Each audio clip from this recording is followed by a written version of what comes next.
Marcus fucking Sasser. Is that his middle name legally? No, it should be, no. Shout out to him, man. 40 burger. Yeah, 40 points and made me eat my tweet when I said his shots weren't falling. Take a quick little nap before the podcast. Wake up to the third quarter, and the dude's just gone freaking nuclear. It's unbelievable. 40 points. I think you went, 16 for 28, I think, total on the 25. night? 25. Yeah, he had just a great game. Like, I just get the feeling that he is going to be like the ultimate spark plug in the near future. I don't know what his role will be this upcoming season because, the Pistons have just a lot of depth at the guard spot. But, I mean, you see a clear role for a guy like that. And you could just imagine, like, a small ball death lineup with Cade and Ausar playing either forward spots with Jaden Ivey and Marcus Sasser in the backcourt and Jalen Duren just roaming the paint. It's just it's awesome, man. What a steal at 25. Yeah, I'm kind of glad that he had that game because, like, his first game, he did pretty well. But, like, games 2 through 4, the shots weren't falling, like you had said earlier. But I'm glad he had a game like this. I think it's a really big confidence booster for him going into the summer. And, man, I'm depressed. We're not going to have basketball until, like, September. Yeah, we'll get some Rico Hines footage, though, right? Oh, God. Dude, we're gonna see some people balling out this summer. It's gonna be awesome. But speaking of Summer League, Ausar Thompson, what was your impression of him during Summer League? He was just everywhere.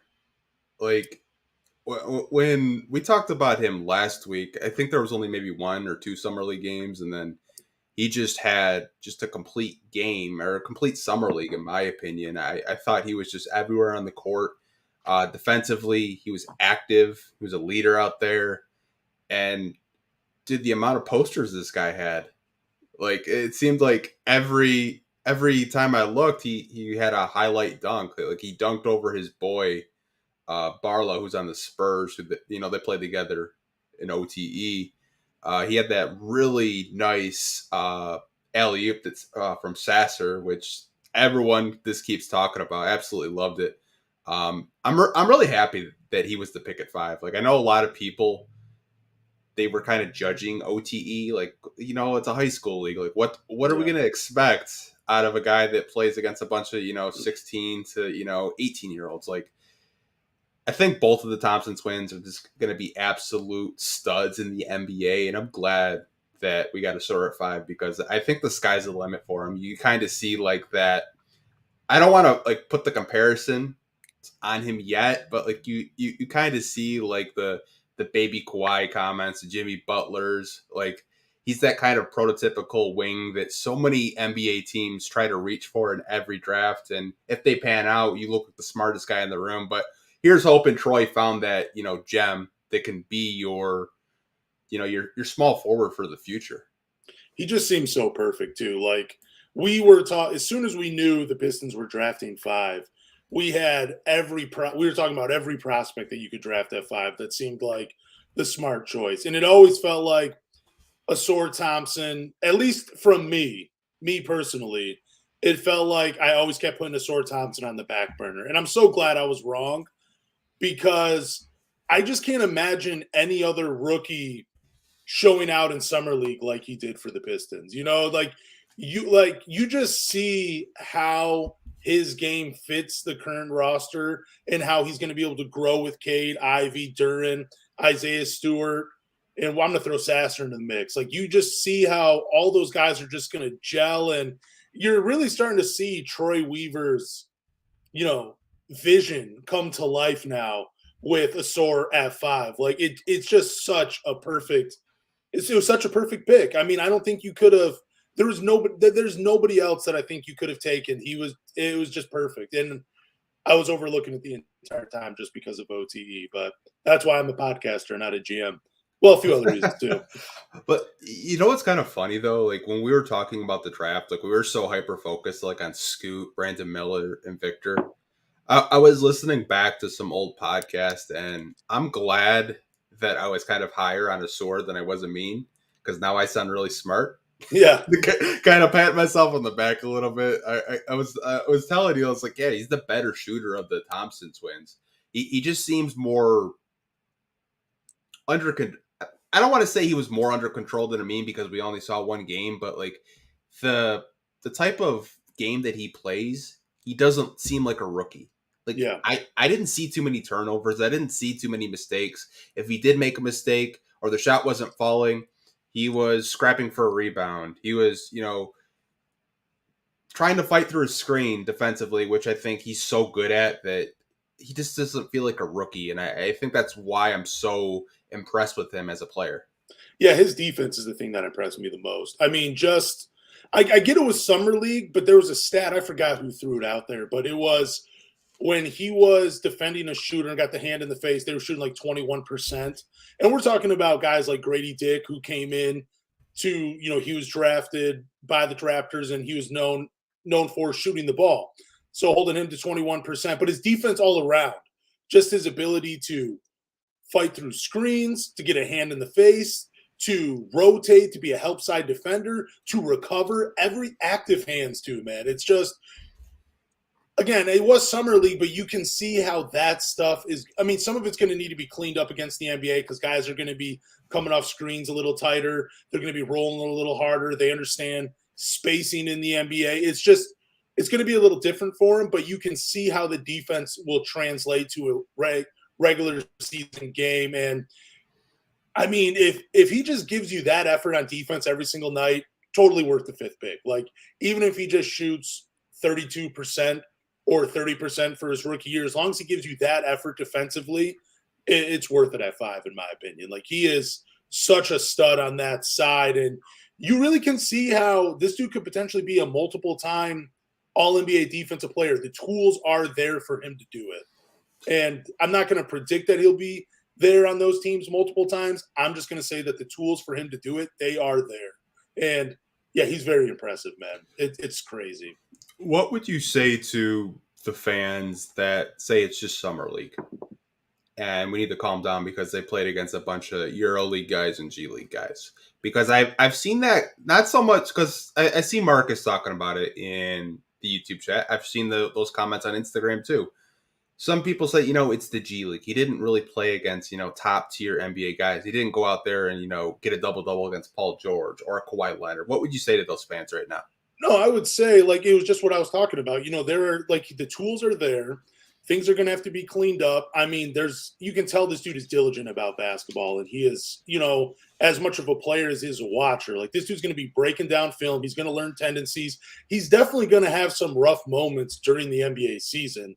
I'm not saying he's going to lock up everybody in the NBA right away. He's definitely going to have a rough road and some obstacles ahead of him his first year. But you can see the tools that are there. It's that effort. It's the communication. There were moments where he's pointing to people on the defensive end. You need to be here. This is who you need to be picking up. I mean, I don't know if he was saying those exact words, but when he's pointing his finger, telling guys, you can see like the communication, the thing that the Pistons haven't had on defense, they're getting with this guy. Those are the things that are going to translate. Again, a few things need to be cleaned up, but I mean, I feel like we're not getting ahead of ourselves. We're not saying anything too crazy. So what I would say would just be, yeah, you're right. It is against Summer League. It is against G League talent, but all the guys in the Summer League, they're fighting for a roster spot.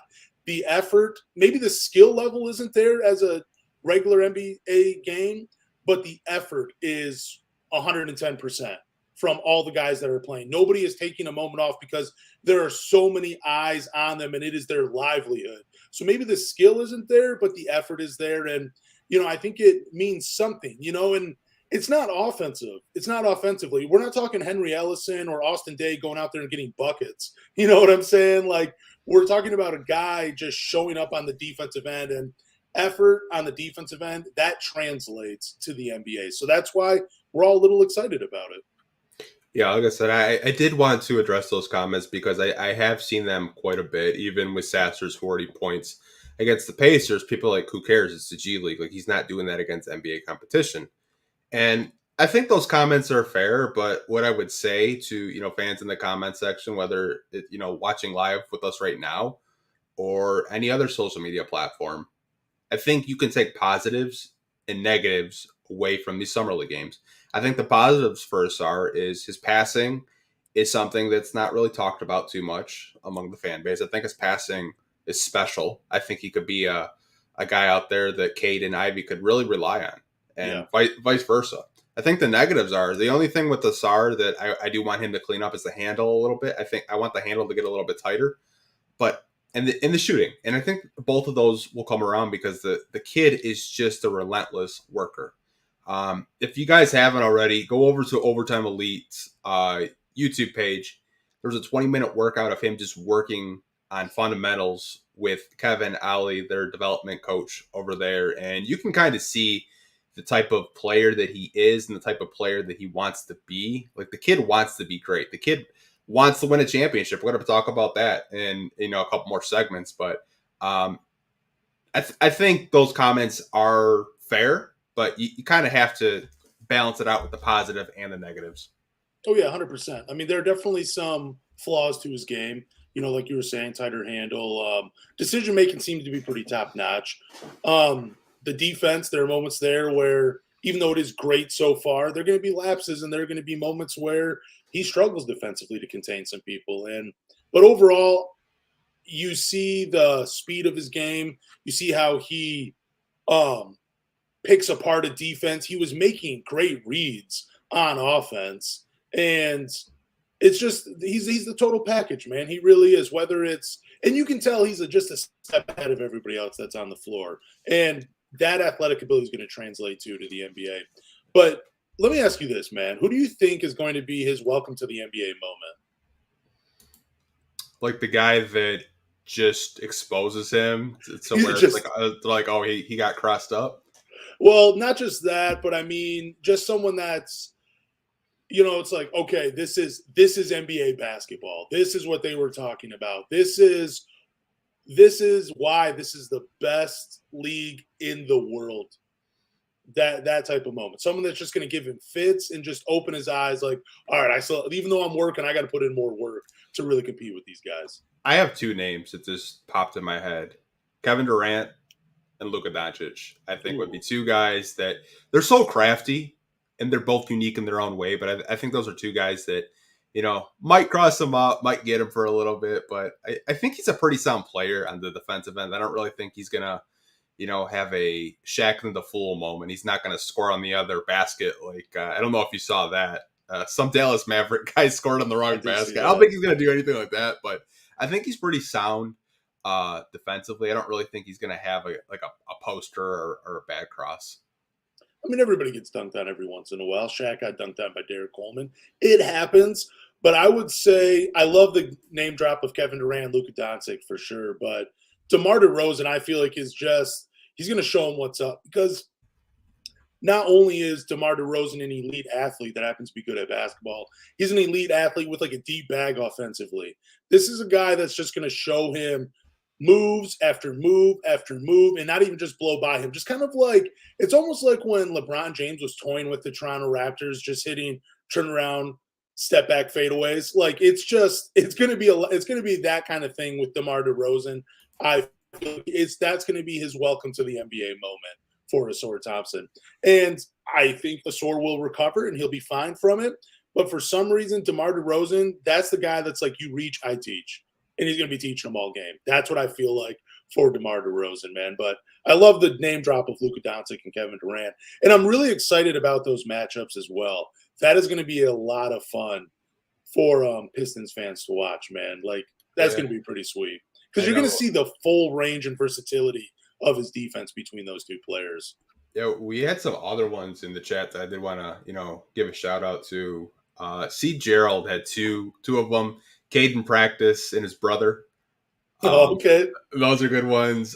We also had a Giannis comment. I don't see who actually commented that, but I think those are all three great name drops.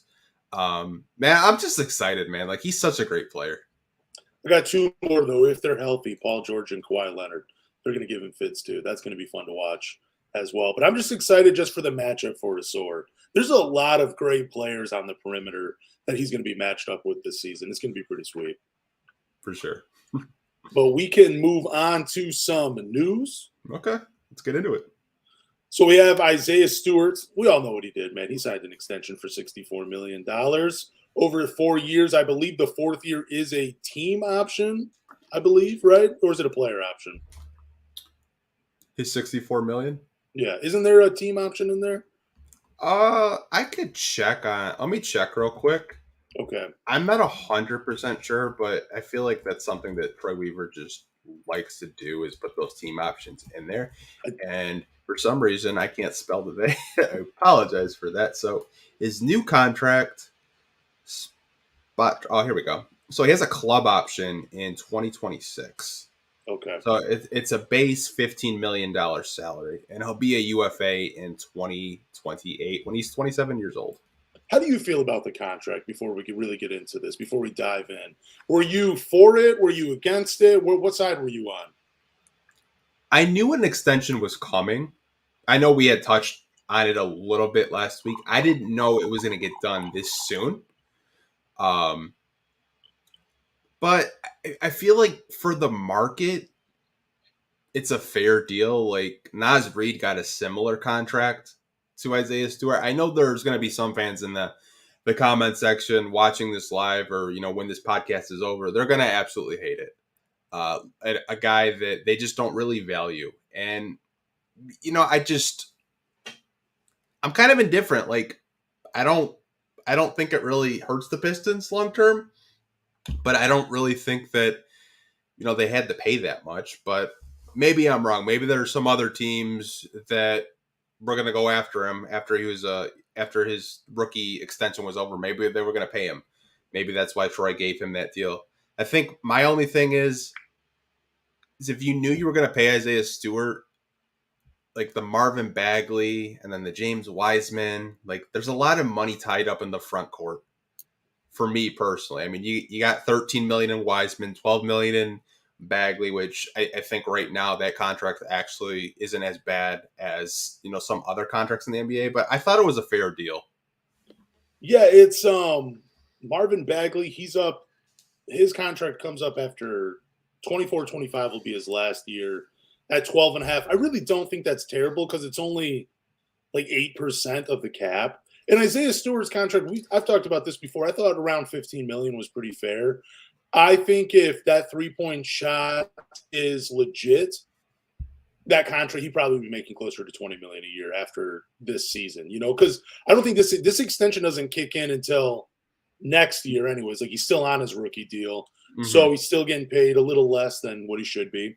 But I just think Troy wanted to tie him up, and just in case he took another leap as a player, which he has since his rookie year. The growth has been phenomenal. I don't hate this contract at all, man. I do not hate it. I thought it was fair for Isaiah Stewart. I mean, a guy that averages 11, 8, he can shoot the 3 ball. It's still a little inconsistent, but it is there. He's definitely shooting it with confidence.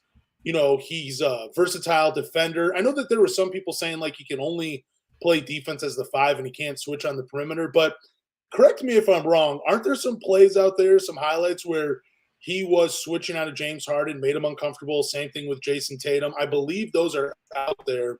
He has great footwork. He's not going to be able to defend those guys all game, and you're not going to ask him to do that.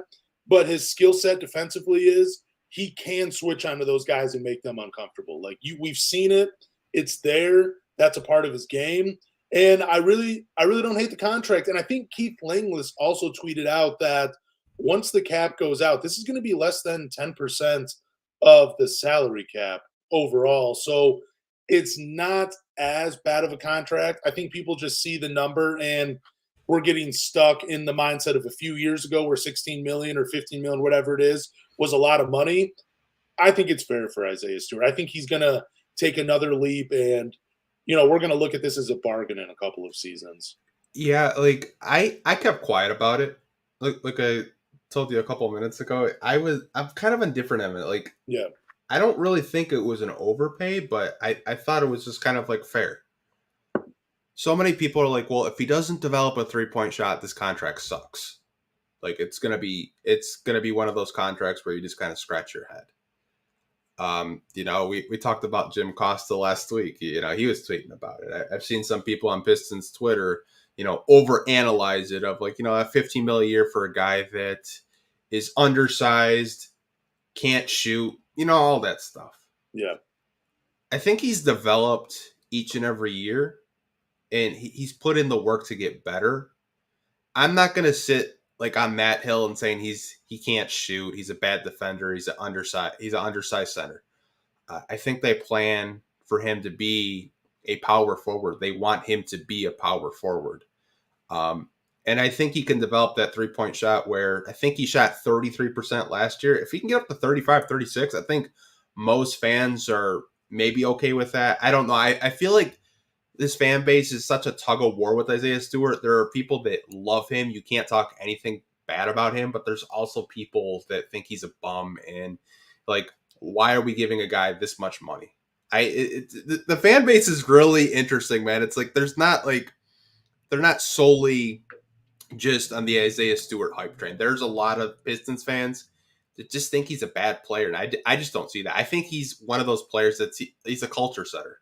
Like, oh yeah, I think he's one of those glue guys. Like I had mentioned, like he could be our Kevon Looney for the Detroit Pistons. Just one of those hardworking glue guys that it's just a good leader and a locker room guy, and just makes everyone on the team just gel and bond together. It was his first year taking multiple 3-pointers per game. His rookie year, he took one. His second year, he took one and rounding up on those. And then this past year, he took 4 per game in 50 games and shot 33% from the 3-point line. Like, he's never been asked to do this ever in his career. And his third year in the NBA, at the age of 21, they said, hey, we need you just to let it fly from the perimeter. And I think 33% for a guy that has not lived on the perimeter is pretty damn good. I don't think it's that bad.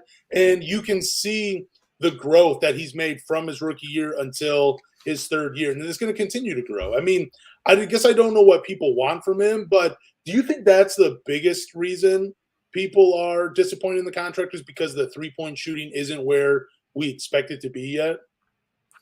I think a lot of people project him to be a center, and he's an undersized center.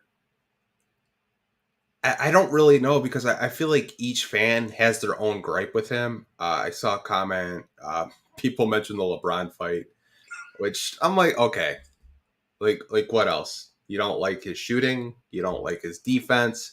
You don't like that he can't rim protect. You don't like that he's not a bouncy center. He can't catch lobs. Like, I don't know. I feel like each fan has their own gripe with why they don't like Isaiah Stewart, but I see more positives in his game than I do negatives, because I've seen development and I've seen improvement each and every year. That's just me, though. Like, I'm not going to tell fans their opinions are wrong, because I think, they're valid. You can have a debate about that, but that's just me personally. I don't know about you. I don't know how you feel about I know you've told me you like the contract, but I don't know if you agree with some of these fans of, he's not a good shooter. He's, an undersized center.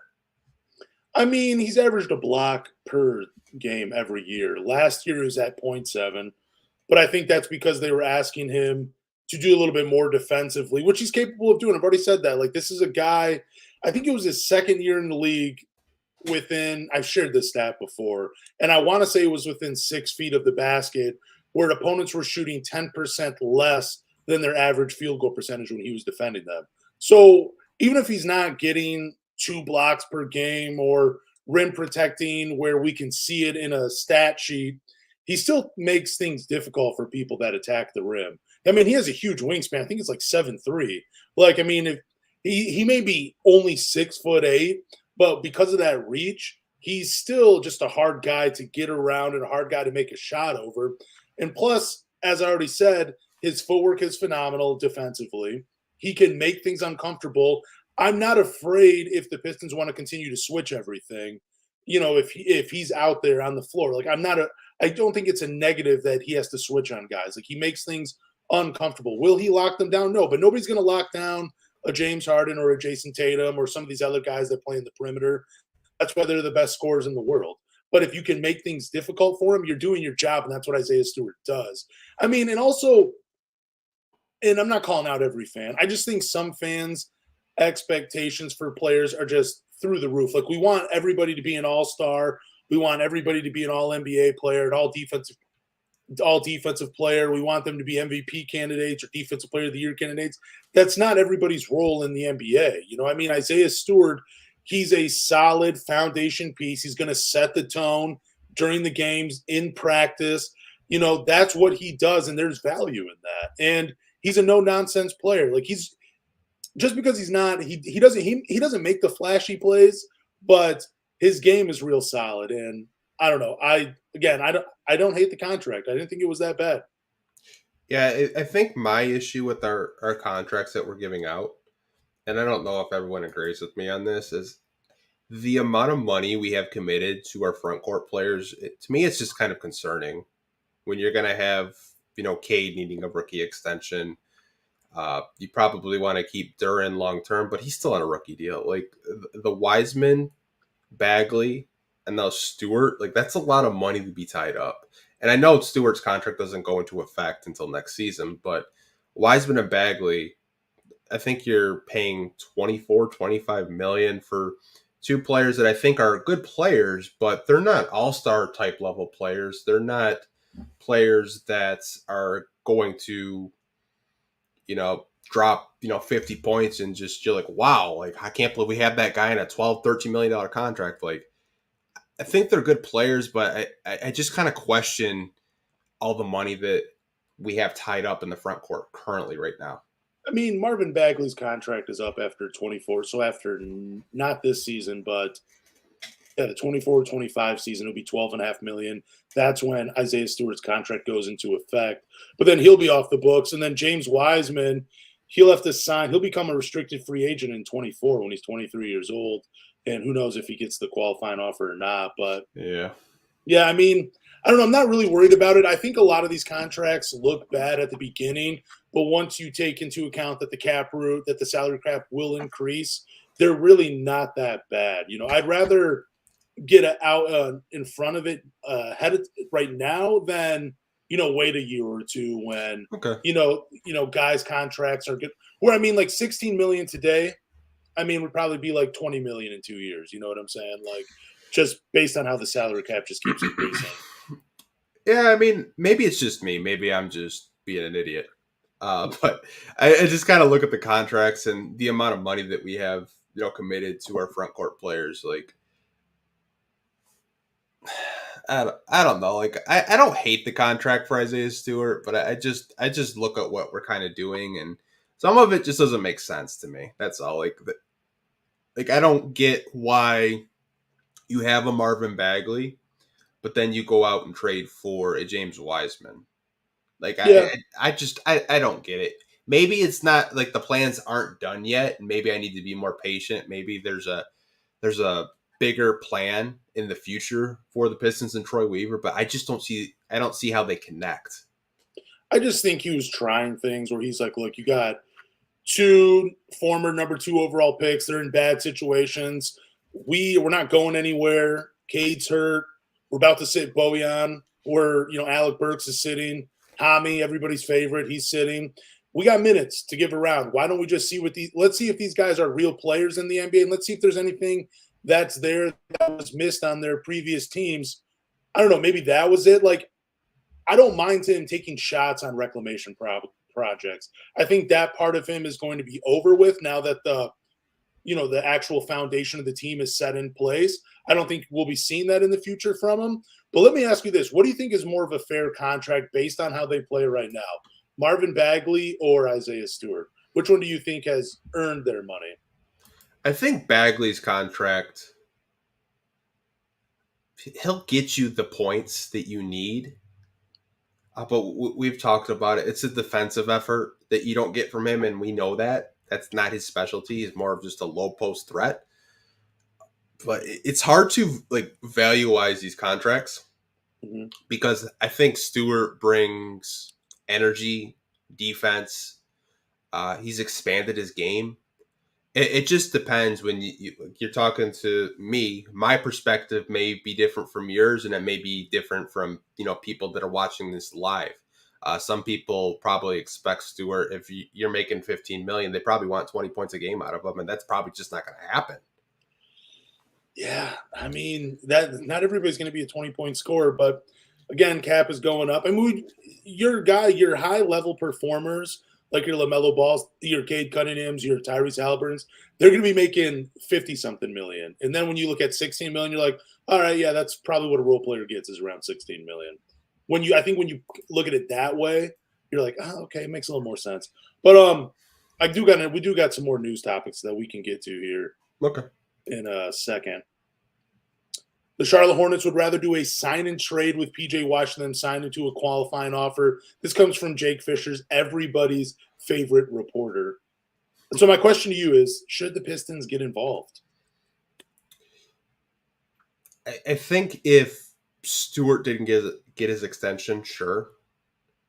I'm not saying that, PJ Washington wouldn't help this team because I think he would. He's that forward that you need. He's a guy that can shoot it pretty good from the outside. I think his defense is kind of underrated. But again, you're probably going to have to trade one of your big guys, or I don't even know what the Hornets would even want. Their roster is really, like, the way it's constructed is really weird because they're getting Miles Bridges back. They got LaMelo, Brandon Miller. I really don't know what they would be looking for. I would assume a center, but they have a lot of young centers. I don't know. I feel like PJ Washington, if he does go to a team, I could see the Mavericks getting involved somehow. That maybe they do a sign and trade and send, Christian Wood back to Charlotte. I don't know. Like, I like PJ Washington, but if we didn't give Stewart the contract, I would definitely be interested. That's something you have to think about long term. I say yes, though. I say no matter what, you try to make a move for PJ Washington. Show them that last stretch of games of Marvin Bagley where he had 18 or 19 rebounds in a game. Show them look, dude, when the effort's there, this guy can go out and get you some rebounds. He's above the rim, LaMelo Ball. He needs a alley-oop threat, needs someone that gives him some vertical spacing. That's what Marvin Bagley can do. You give us PJ Washington, and I love PJ Washington's game, man. I've been watching more and more of him. He adds another wrinkle offensively. He can be the screener, the roll man. He can make plays out of that short roll. He can even be the guy with the ball in his hands and make plays as the ball handler out of the pick and roll. And I think if you bring him in and you start him along Duren and you move Isaiah Stewart to the bench, that just solidifies your front court. That's a way better front court rotation than Duren, Isaiah Stewart, either James Wiseman or Marvin Bagley. I just think you have three guys that could start on teams playing good minutes for you in the front court. And Isaiah Stewart, like we've already talked about, he is versatile where he can play either the 4 or the 5.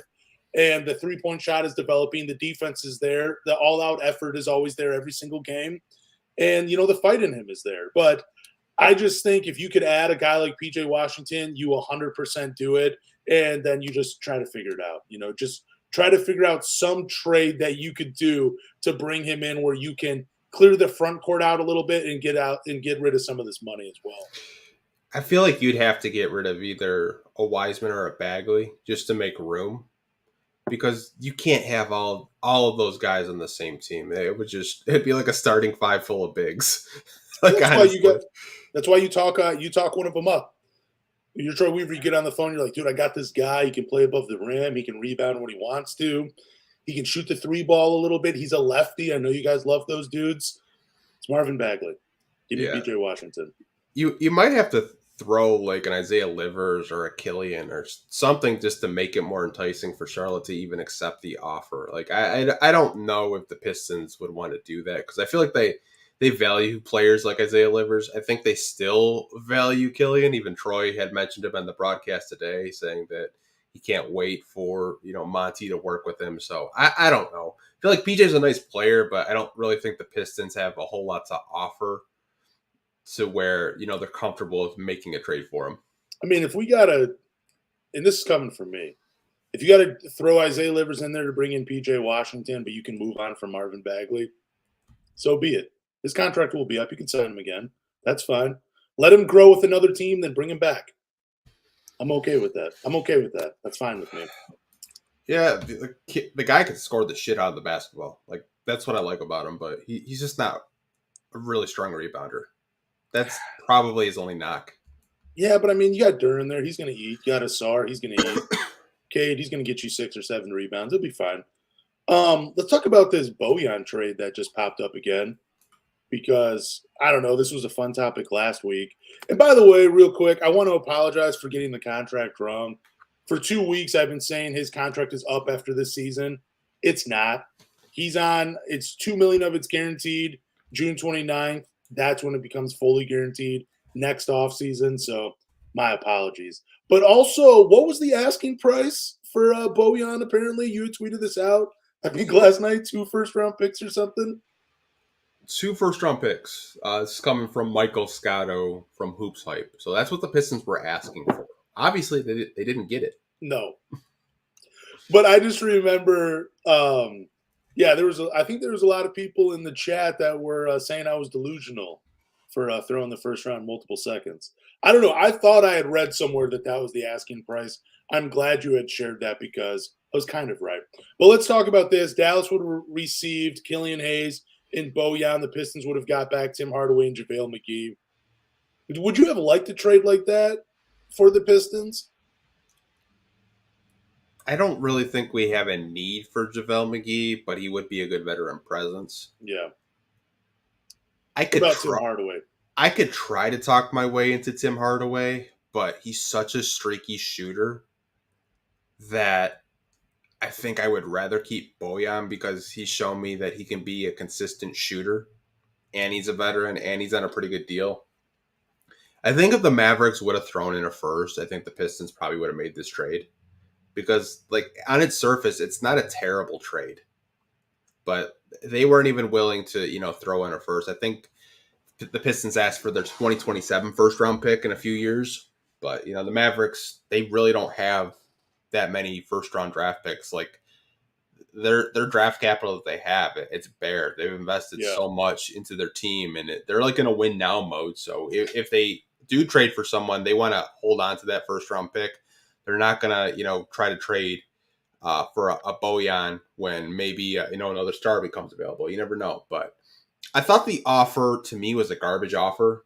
I mean, unless you're throwing, draft capital, then that's a conversation. But for me personally, I don't really get excited about a JaVale McGee or a Tim Hardaway Jr.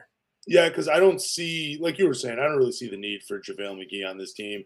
I figured that would probably be like a buyout guy, like they just waive him at some point, kind of like they did with Nerlens Noel last season. And you already have Burks on the team. I feel like Tim Hardaway's kind of redundant. I don't know. I mean, he gives you another ball handler. He's a streaky shooter. I just don't know where he fits with all the guard depth they have. Like, we keep talking about how loaded the front court is with players, but I mean, the guard depth, I mean, you got 5 guys that look like they could get minutes right away, and that's Cade, Ivy, Burks, why am I blanking on his name? Monte Morris and Sasser. That's 5 guys that look like they could all get minutes for the Pistons this year. And then you throw in Tim Hardaway into the mix. I know he can play that 3 spot, but you still have Ausar. You have Joe Harris. You have Isaiah Livers. It's loaded all across the board. I think Tim Hardaway would beat a few of those guys out anyway, but I'm with you. I don't love this trade. And I keep seeing fans want to throw in either like a Josh Green or a Jaden Hardy, but like, where do those guys fit on this team though? You know what I'm saying? Like, I love having young talent, but I mean, at some point, you kind of got to ask yourself, like, how is this all going to work? Is there enough minutes to go around? It's so funny. Some Pistons fans are like, dude, we have 6 guards, but let's go trade for JJ Hardy. Yeah. It's just like, you guys, like, we have so many guards on this roster. I don't think the Pistons are calling teams asking for more guards because I think they have their core players that they want to see, like Cade Cunningham, Jaden Ivey, Monte Morris. You have Killian Hayes still on the roster. Sasser, who had a phenomenal G League Summer League game today. I mean, we have a lot of guards. I think if the Pistons do trade Bojan, they may look for a power forward, like a legitimate power forward. Now, I don't know if Pascal Siakam would be too much, but I feel like he would fit seamlessly right now. Like, if you had Pascal Siakam as your starting power forward right now, I think a lot of Pistons fans would be excited. But I bet you would have to trade a whole lot just to get a Siakam from Toronto right now. I mean, I think it's going to have to be to a contending team, too. You're not going to trade Bojan to a rebuilding team. Yeah. You're going to have to get into the mix with like the Portland Trail Blazers and whoever they decide to throw, whoever they decide to trade Dame into. There might be a 3-team trade there. But, I mean, I talked about it last podcast. I'd rather get draft capital for Bojan. I think that's still on the table. Maybe not an early first-round pick, but like a late first-round pick, late 20s. That seems like that could be on the table for Bojan. I mean, it's not that bad of a contract for a 20-point scorer, guy that was almost in the 50, 40, 90 club this past season, was flirting with it for a little while before he went down. Bojan, he's a steady player, man. He's going to be in the NBA for a few more years doing his thing, spacing the floor for any star that needs him. I still think there's a trade on the table for Bojan. Especially with the way Ausar Thompson has played, I really think the Pistons will try to move on from him. If they do keep him and he is playing for the Pistons all of next year, I'm not going to hate it. I think he has a ton of value and he can open the floor for all those young guys. So I'm happy with it either way, but I would rather get some draft capital if he is going to be traded. Yeah, I mean, there's some people thinking Ausar may be the starter. Like, he may be your starting small forward and Bojan comes off the bench. Like, I don't know if they're going to throw him straight into the fire, but I know he showed, like, what he's capable of in the Summer League. But I think Bojan will be dealt. I just don't know when, and I don't really know what, the Pistons – like, 2 first-round picks is ridiculous. Yeah. It really is. I mean, come on, man. Like, you're not getting 2 firsts for Bojan. Come on. Oh, but I mean, you always set your price really high. So if they come back with 1 first-round pick, like, oh, we got a first, like, but I just don't know, like, what his value is on the open market. Like, I'm surprised Killian Hayes was thrown in that offer. That tells me a lot. Who do you think would get moved? I mean, I don't know. I don't want to get into too much Killian Hayes, dog. I just hope if he is traded, they find the right home for him. That's what I'll say about that. But for Bojan, if he's here, I'm rooting for him. If he's traded, that's awesome. Let's get some draft capital. And I brought this up before, and I'm glad other Pistons fans are starting to talk about it. Bojan playing the 4 and Ausar playing the 3. Maybe that's the starting lineup. Maybe not. But, yeah, they're going to get cooked defensively for a little bit. That's fine. But he's not going to play all 48 minutes. He'll be fine. I think the offense and the space he creates outweighs the negative him on defense. And plus, all you got to do is just funnel him into Duren. That's all. That's all you got to do. He's going to clean it up for you. I've seen not only you talk about that, I've seen Motor City Hoops, Bryce talk about that. I've seen Wes talk about that. I've been biting my tongue on that for probably like 5 days. Yeah, I know. I would hate that lineup. We would get cooked. I'd rather start Livers at the 4 at that point. Livers and Ausar is your 3 and 4, but I know we're getting ahead of ourselves. It's only freaking July, and we haven't even had a full preseason yet to see how these guys have developed and learn Monty's new system. But it's interesting that the Mavs tried to pull a trade off like this, and it's interesting that the Pistons were okay with Killian being part of a trade. I think that kind of speaks volumes. We talked about it last week that, Killian may be shopped. Yeah. And it's a real possibility he does get moved this offseason, but we're going to have to wait and see what does happen. I do think there is going to be at least one more trade before the season does start, because I think you have to make a little bit more room. Maybe you make room for another wing defender. I'd love to add another wing defender if we can, just to kind of complete the roster as is. But if this is the final roster, I don't know, man. It's promising, but I think fans may be disappointed if they're not like a 6 seed, because that's what I keep seeing is fans thinking we're making the 6 seed. That's a huge jump. What didn't Michael Scotto tweet out though that the Pistons are actively shopping Killian Hayes? They are, yeah. He did report that Killian is being shopped.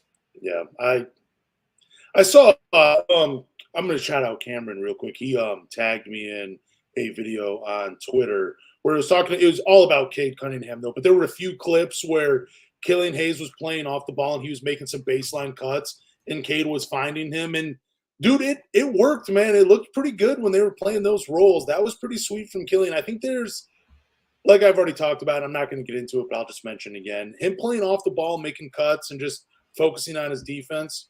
There might be a role for him on a team somewhere, but who knows, man. Let's talk about former All-Star, that's crazy to say, Andre Drummond, man. So he opened up a little bit about his time in Detroit, mainly just talking about what it took going from a max player, $100 million player like he was, to a league minimum. He said, I was a $100 million guy. I was pouting. I was upset when I was playing. I went from $100 million to a fucking league minimum, dude. Those are his words. So Andre Drummond, I applaud him for saying this, man. You don't get a lot of honesty with some athletes. You know, there's a lot of athletes that are still out there that will blame everybody else for it not working out except for themselves. A lot of athletes will not take that kind of accountability. Andre Drummond opened up. It was brief, but it was great. He was an all-star. He was a double-double machine. I believe he was the last player to have 100 blocks and 100 steals in the same season. He was on the mountaintop, and then he slid, and it was crazy to see. I never thought it was going to happen. I remember when he turned that corner in Detroit from like his rookie year to second and third year. I thought they had a franchise player.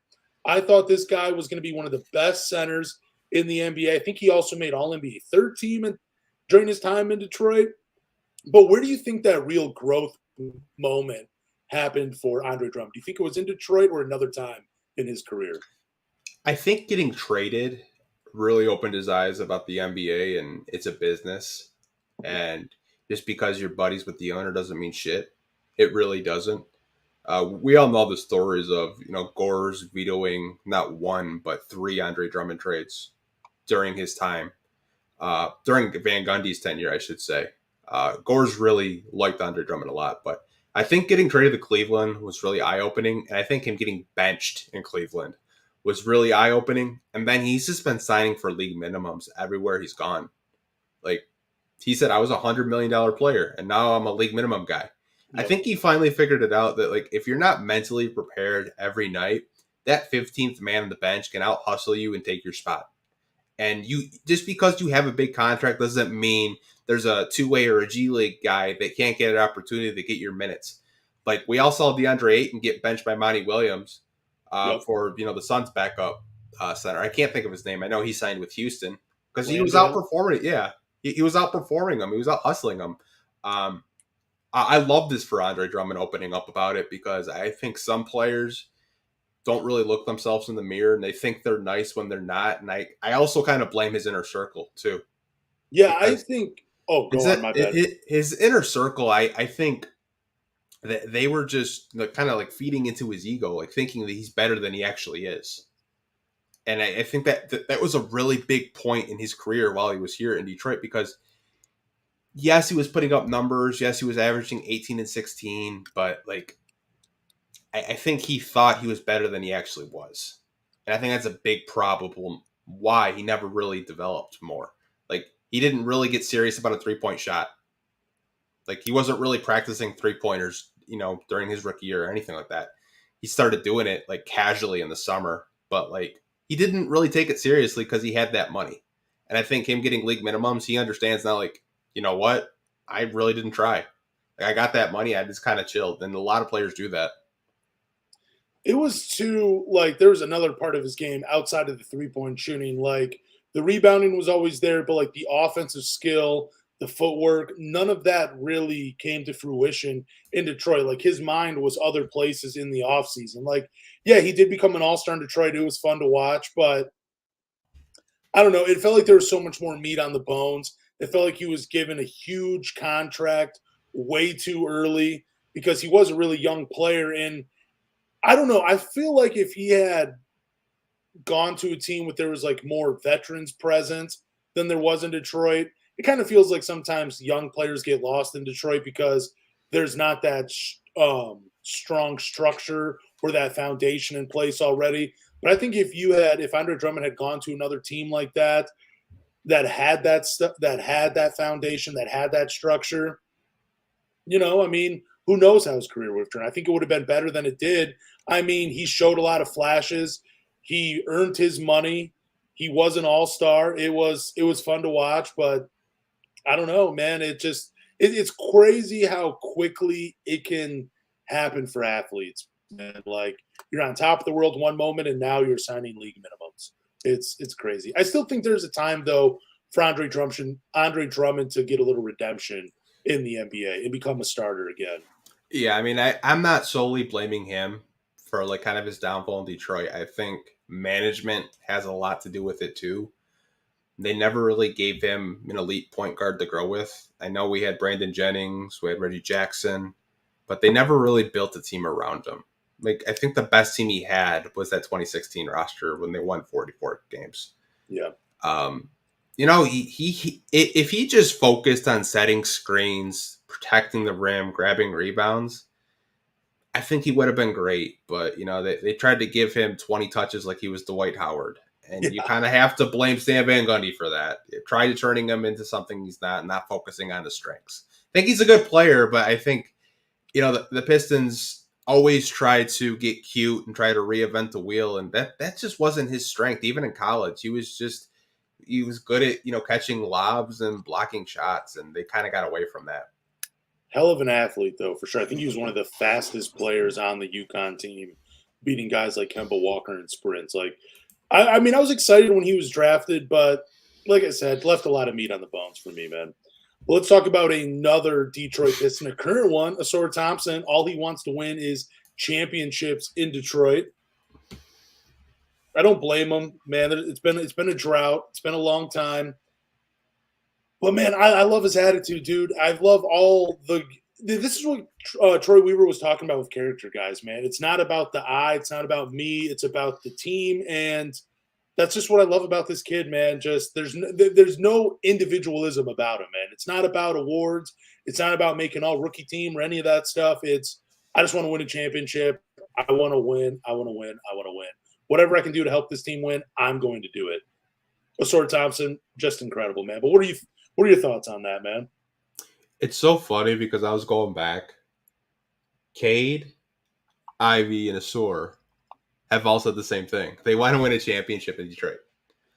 Some players get selfish. I want to win Rookie of the Year. I want to be All NBA, all this stuff. But like he's dead ass serious. He wants to win a championship. Like when people are like, dude, like I get Kawhi Leonard vibes with Ausar Thompson, like during his interviews. Like he's just so focused on the game. Like he critiques his own game. He says, I got to get better at this. I was bad at that. I got to get better in transition.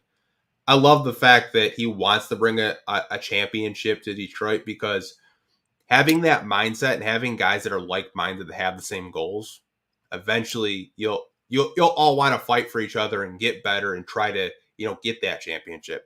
Now, if he does that, bro, like the city would go crazy. Absolutely crazy. Like I'd love for, the Pistons to win another championship because we're almost 20 years out from our last championship in 2004. That's just crazy. We're due for one, man. We are due for one. I think, the building blocks are there, but we just have to be patient with these young guys. It is, he does seem like the player that would sacrifice individual numbers for the greater good of the team.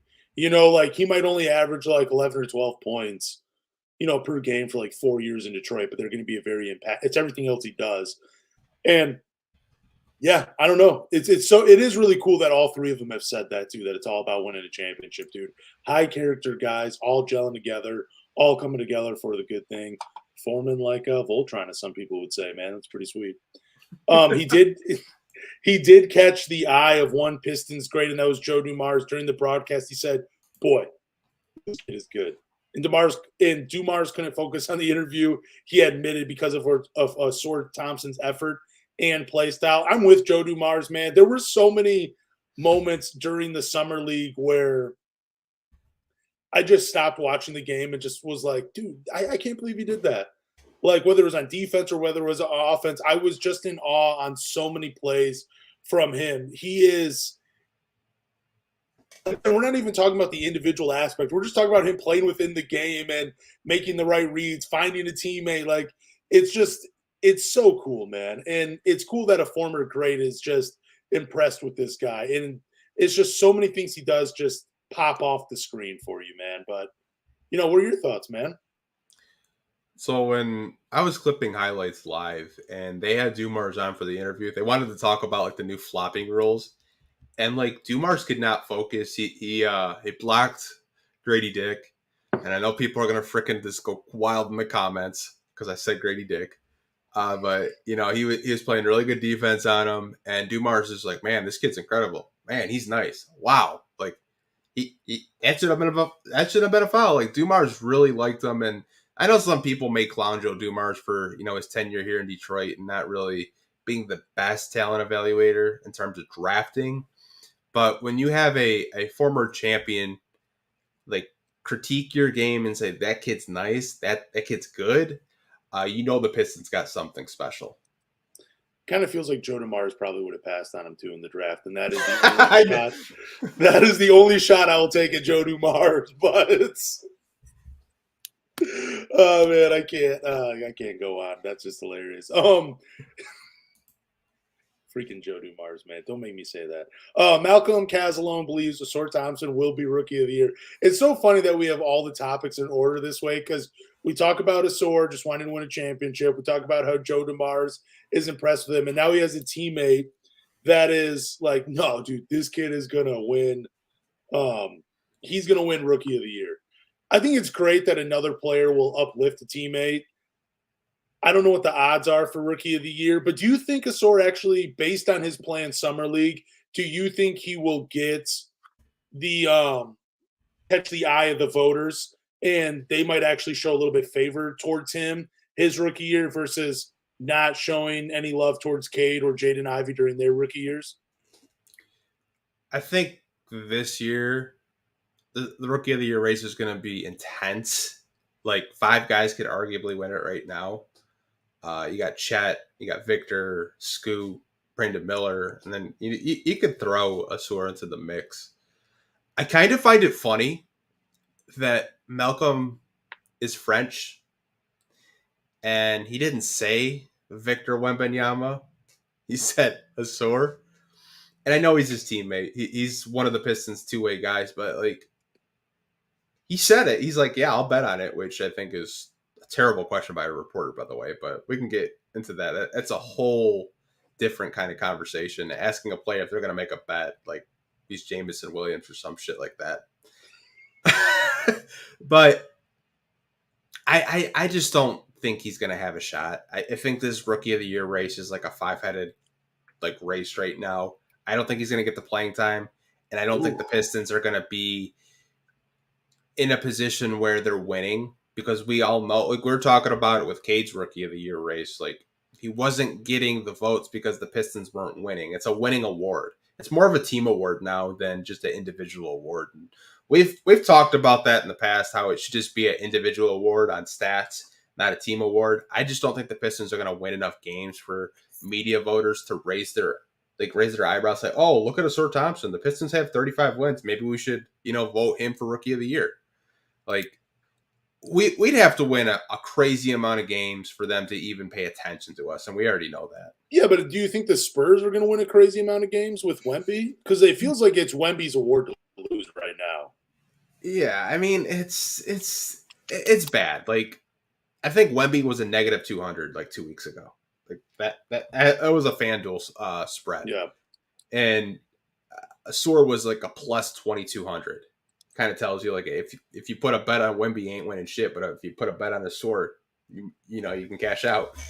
But like I said, media plays favorites, and I think if the Spurs had 25 wins, Victor's still winning Rookie of the Year because they're already kind of giving him that media attention. He's already a media darling. Like it's actually sickening, like how much the media is just like jumping on that bandwagon. Like.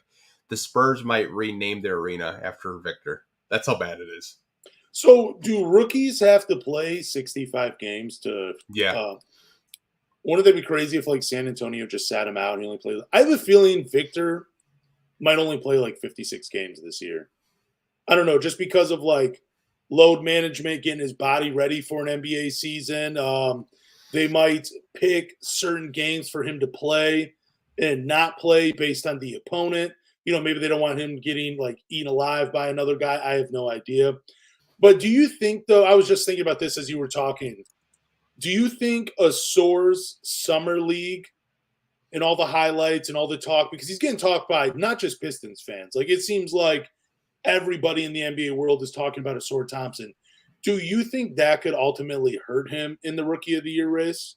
Because he had such a great Summer League that if he doesn't live up to the new expectations based on what he did over the summer, that might be able to affect his Rookie of the Year chances? I don't think so. I think it's good that, outside media, like JJ Redick was saying, guy develops a 3-point shot, it's going to be a monster.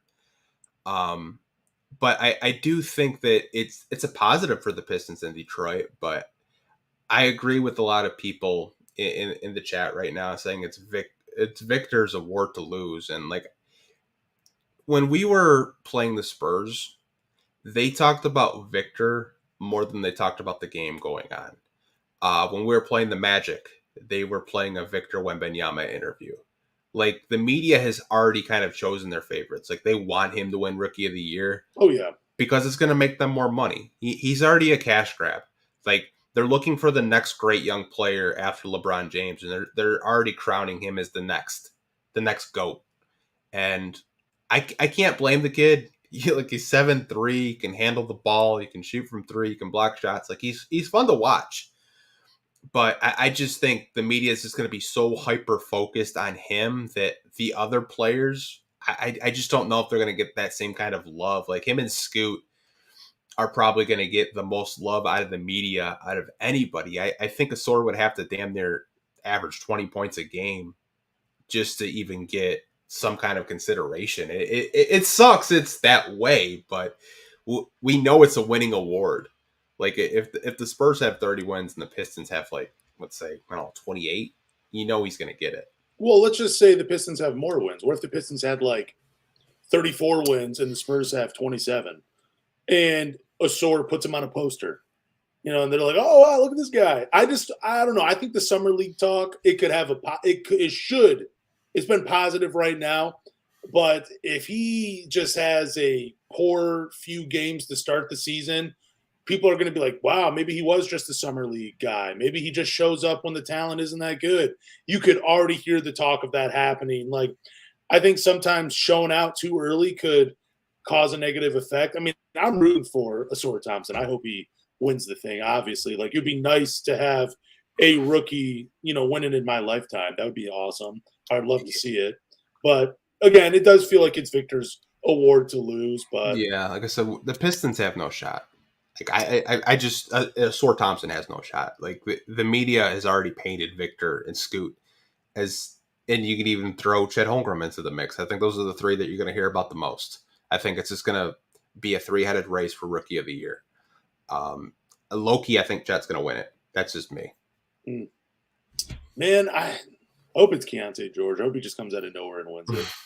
He might not even start. That's the funny part. He was showing out in Summer League. I don't know. Again, my final thoughts are Summer League might hurt Ausar Thompson if he doesn't have a hot start like I think a lot of people think he will. But he does a lot of fantastic things. Let's talk about the top 10 young cores according to Bleacher Report. Okay. I mean, I'm not mad at Bleacher Report at all for this list. It's incredibly predictable. Let me just say that. Obviously, they're going to throw San Antonio number 1. Then they got Oklahoma City number 2, which I honestly think Oklahoma City probably should be number 1 based on all the talent on their team. Giddey, Shai, Jalen Williams, and now Chet Holmgren. New Orleans is number 3, which I don't know. I think that's kind of stupid. I'm just going to come out flat out and say it. Orlando number 4, Houston at number 5. This is the one that kind of threw me for a loop. Then Detroit at number 6, the Minnesota Timberwolves number 7, which I'm just guessing that's just really dependent on Anthony Edwards and McDaniels. Indiana's number 8. Feels like they should be a little higher on the list. Charlotte is number 9, and then Portland is number 10. First of all, do you think those are the 10 best young cores in the NBA, or do you think some other team should have been thrown into the mix? When I saw this from Bleacher Report, their top 10, having the Spurs number one just because they had Victor Wembanyama, I thought was ridiculous. I Yeah. thought Houston at 5, that was absolutely terrible. I think they're a top 3 young core in the NBA. Really? Pistons Okay. Pistons at 6. I think Pistons at least have a top 5 young core in the NBA. That's just me. I would probably put OKC at 1 just because they have so much young talent and they have SGA. But I cannot agree with the San Antonio Spurs being the best young core in the NBA just because they had Victor Wembanyama. I mean, their second best player is what? Keldon Johnson?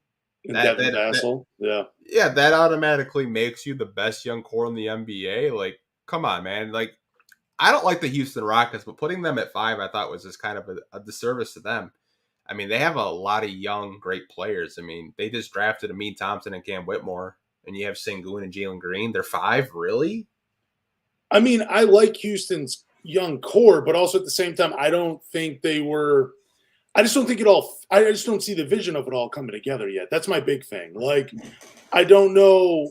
I mean, I know Jalen Green's a solid scorer, but is he like the de facto franchise player? Is he their guy, going forward? I think some Houston Rockets fans would say yes. Some would say no.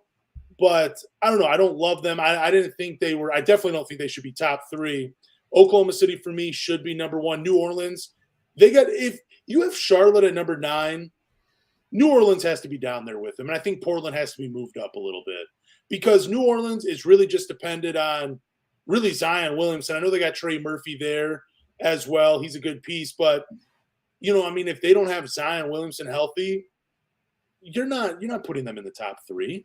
I think you got to look beyond the number 1 player, the franchise guy for these teams, and look at the core. I think the Detroit Pistons at number 6, I think that's honestly disrespectful and a little low.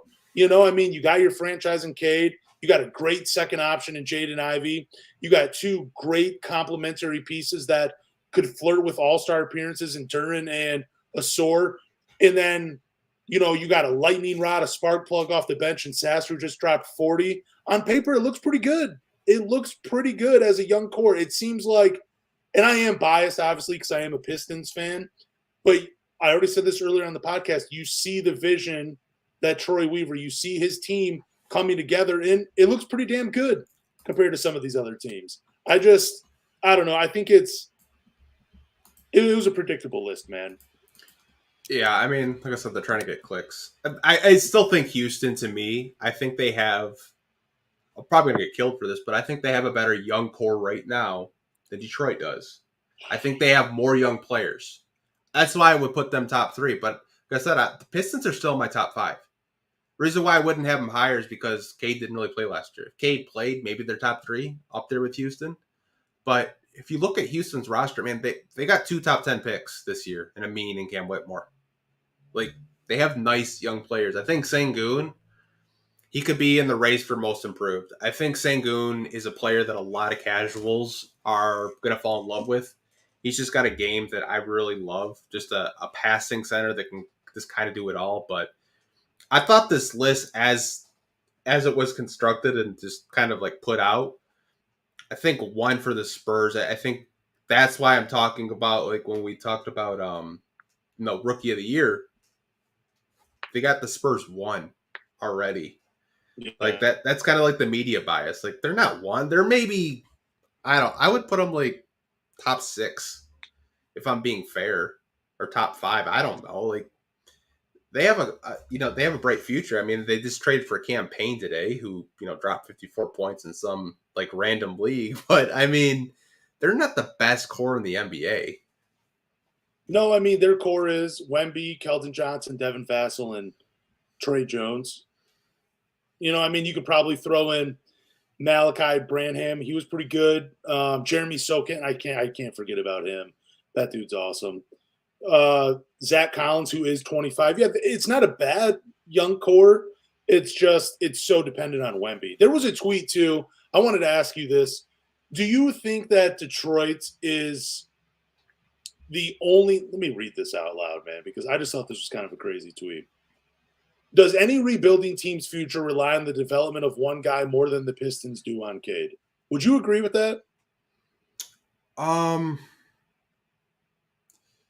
think Orlando doesn't win as many games if they don't have Paolo Banchero last year. So I think they're another team. Yeah. You could say that with Wemby, even though he hasn't played real NBA minutes. Yeah. They're probably, a bottom 3 team. I did see that tweet from that account. I feel like he takes a shot at the Pistons at least once a week, whether it's whether it's Wiseman or Cade or I don't get that was just such a stupid thing to say. I think guys that are drafted number 1 overall, of course, that's just such a it was just such a dumb thing to say. I don't really get the point of putting that out there. Yeah, I didn't, because I was sitting there thinking okay, if the Orlando Magic, if they lose Paolo Banchero, they're not. I mean, I love Franz Wagner. He's great, but I mean, he's not a franchise guy. If you lose Paolo, your team's not that. The Orlando Magic, they're just another team. You know what I'm saying? If the Spurs lose Wemby, they're just another team. I mean, if the Oklahoma City Thunder lose Shai, they're just another team. Even though they got some great pieces around him, he is the guy. Every team that is rebuilding, or Pacers, Tyrese Halliburton, you lose him, who's going to carry the load? They're not going to be that good of a team. I just thought it wasn't a very well thought out tweet. And I do feel like whoever runs that account, they take so many unnecessary shots at Detroit. And I think it honestly just comes from jealousy, man. I think a lot of these accounts that take shots at Detroit are just it's an easy city to put down. It's an easy franchise to put down because they haven't been very good, but they're on the cusp of something, and they're like, crap, all these jokes that I continually make, that I just recycle over and over again about Detroit, about their franchise, about their people, man, I'm not going to be able to do it anymore because they're on the cusp of actually being a pretty good team. And I think people are just they're afraid that those easy jokes to make aren't going to be there anymore. They're going to have to find a new team to do it about. And it really pisses me off that people just continue to take a dump on Detroit and the franchise, man. It seriously pisses me off. And that account, dude, it got me fired up, man. Shout out to Draft Dummies, by the way. I don't think it's that deep, honestly. I think it's just low hanging fruit. I don't think it's as deep as I don't think they're jealous. I know they're not jealous. I think it's just engagement. They're trying to get engagement. They're trying to get likes. They're trying to get comments, views. I just don't think that they're jealous of Detroit. They're not saying, "Oh, Detroit's on the come up." I doubt Draft Dummies gives a shit about the Detroit Pistons. I don't know. When you run accounts like that, you're just trying to get engagement. You can just say some outlandish shit and people engage, and you're like, "Oh, that asshole!" No, he doesn't care. If Cade dropped 40, he's not going to say anything. Yeah, but that's why it looks like jealousy. That's why. I mean, maybe not outright jealousy. Where you're like, oh fuck, man, I can't believe Pistons fans are gonna have something to root for.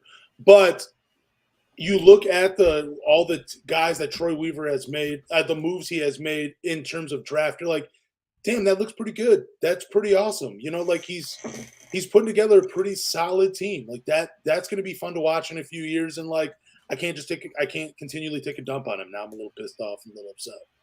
No, I don't know. It's easy to make fun of the Pistons because they haven't made good decisions.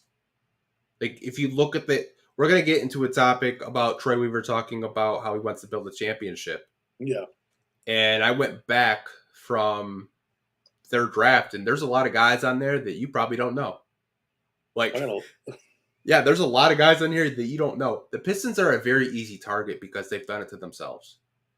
They haven't drafted well. They've signed bad free agents. I mean, we've talked about, Charlie V and Ben Gordon because they had to spend money. But, as soon as they stop, shooting themselves in the foot, the media will stop making fun of them. That's all you have to kind of look at it. They haven't made sound decisions. They haven't been a stable, well-run organization. Do you see, the media making fun of OKC? No, they praise them because they've been a really well-run organization for years. As soon as the Pistons have more stability and they don't make boneheaded mistakes and they don't have 50 centers, then, yeah, you're not going to see little accounts like Draft Dummies, take shots at them, or you're not going to see guys go down the draft bust or the draft misses for the Pistons it seems like every summer, because it's just recycled content. As soon as they start making better decisions, you're not going to see that anymore. But I felt like that teams that were comparable to the Detroit Pistons during their downtime were not being picked on as much. I feel like it's easy to pick on Detroit because of the ineptitude of previous GMs. I mean, it was easy. I'm not going to lie. I made jokes myself. But it definitely feels like now that they're on the cusp of something, it does feel like teams are just like, fuck. Now I can't. It just seems a little different. It seems almost too personal sometimes with some of the time with what people say. Like, people don't want to give credit to Troy. They want to say, I don't know. There's still a lot of uncertainty around Cade Cunningham, but we know for a fact Wemby's going to be great. You don't know for a fact of anything. You know what I'm saying? Like, we've already seen Cade for 82 games. Yeah, he only played 12 last year, but the games that he has played in, he's looked really good. How can you say there's uncertainty about his play and how you can see him being successful in the NBA? Because he's already been successful in the NBA. There's still a few flaws that need to be cleaned up in his game. But again, it's so weird to talk around Detroit where there's words like I just said, uncertainty, or like, I don't know what Troy Weaver's doing. This move is confusing. That move is confusing. Does he know what he's doing? Like that's the type of talk that, like, it just bothers me, because, like, there are plenty of franchises that have misfired or have made deals. Like, I don't remember too many jokes about the New York Knicks signing Jerome James. It seems like that's just an afterthought to people. But yet, for some reason, we still continue to bring up Ben Gordon and Charlie V when those guys were more impactful NBA players than Jerome James ever was. And it's just weird to me. And maybe because, like, I am a little sensitive about these things, because I am just like a baby for an adult male. I don't know. But it's just I just hate it. I feel like it's personal to the city of Detroit and the organization, and I just want it to stop. I can't wait for this team to start winning so everybody can just shut up about them. Like, I just can't wait till they just run it down people's throats and become one of the best teams in the league again. I just can't wait for it, man. Here's the thing I want you to do. Take a deep breath. I will. No, you need to take your fan hat off and ask yourself, okay, why are they doing that? You can't react every time you see a jackass on Twitter say something, because if you do, you're just always going to be constantly upset. I can scroll my timeline and see at least 5 to 10 bad takes a day, and I just laugh. You can have your fan hat on when there's a bad call or anything, but you got to take it off. Just say, why is he tweeting about that? It doesn't make sense. If you look at that original tweet from Draft Tummies, it's got more quote tweets than it has likes. So that tells you all you have to know about his tweet. The guy's an idiot. He's a moron. I mean, it says it right in his handle, Draft Dummies. Like I said, I don't even react to shit like that. I know we talk about it, and I know it gets people riled up in the comment section, but, like, man, like, you can't get riled up every time someone says something bad about your team. Like, if you do, you're just going to constantly be upset. No, there's a lot of the stuff that I do laugh at. I'll definitely give some accounts out there where I'm like, okay, that was pretty funny. You know what I'm saying? Like, it cracks me up just a little bit. I think someone had tweeted out that Julian Newman photo where he's, like, dribbling really close to the ball, and they were comparing him to Jaden Ivey. Cracked me up. I don't know why. That's what I thought was funny, but I don't know. Some of it does get to me where I'm like, dude, you guys, it's just so weird, man. You're just not really ready for what Detroit's about to bring to the NBA. But we can move on, man. We can talk about the Pistons have received a lot of phone calls about Isaiah Stewart before he got his extension. Team around the league value him. Why do we think fans don't? Again, I just think it comes down to there's no real flashy play to Isaiah Stewart's game. You really have to watch him. A lot of what he does isn't going to show up in the box score. He's not elite in any area of basketball. He just happens to be pretty good at a lot of things. So I think, just him not being flashy, not him being a potential all-star player, I think that's why fans don't value him enough. Or they just don't see, the end game for all of this coming to fruition here in a few short years. Yeah, I know Boston called the Pistons multiple times, apparently, about Isaiah Stewart. But before the extension, I think kind of to reiterate it, because we did, talk about Isaiah Stewart seemed like for like a half hour. I think the reason why fans don't value him is because he's not like that highlight reel type of, forward center, whatever you guys want to call him. I think that's the biggest reason why a lot of fans aren't that high on him. But like I said, he's a glue guy. He's a gel guy.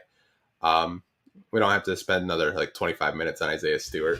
No, it was quite a bit of time that we talked about him.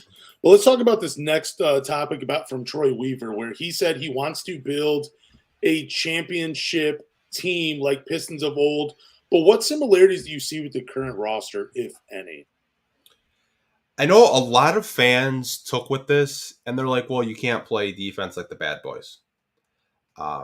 Troy said he wants to kind of mold and model how the bad boys were built. Now, if you look, Isaiah Thomas was drafted in 81. He was the second overall pick. In that same draft, they draft a guy of the name of Kelly Tripucka, who a lot of you guys are familiar with. The bad boys built in the draft year after year after year, and they didn't hit on all their draft picks. It took them quite a long time until they got Joe Dumars, I think 4 years later in the 85 draft or 86 draft. And then they get Rodman and Sally the year after. I think what Troy Weaver was trying to say is we're going to try to build in the draft like the bad boys did, because then they had their foundation pieces with the Joe Dumars, with the Isaiah Thomas, with the John Sally, with the Dennis Rodman. I think that's what he was saying. He's not saying he wants to be like a goon squad like the bad boys were, where, they were tackling people. No, he's not saying that. He said, I want to build through the draft. Because if you look at the go and the work Pistons, they weren't really built in the draft. The only player in that starting lineup that was drafted was Tayshaun Prince. The go and the work Pistons were all guys that were traded for. I think the bad boys are a very good example of trying to kind of mold and copy off of that, because they were drafted and they were developed. And I think the Pistons can do the same thing as the bad boys. Yeah, I think what he meant was, if you look at those championship teams, strong backcourts, Isaiah Thomas, Joe Dumars, they were the head of that first championship team. Chauncey Billups, Rip Hamilton, they were the leaders of that second championship team. So you go in the draft, you get Cade Cunningham and Jaden Ivey, potential for a great backcourt.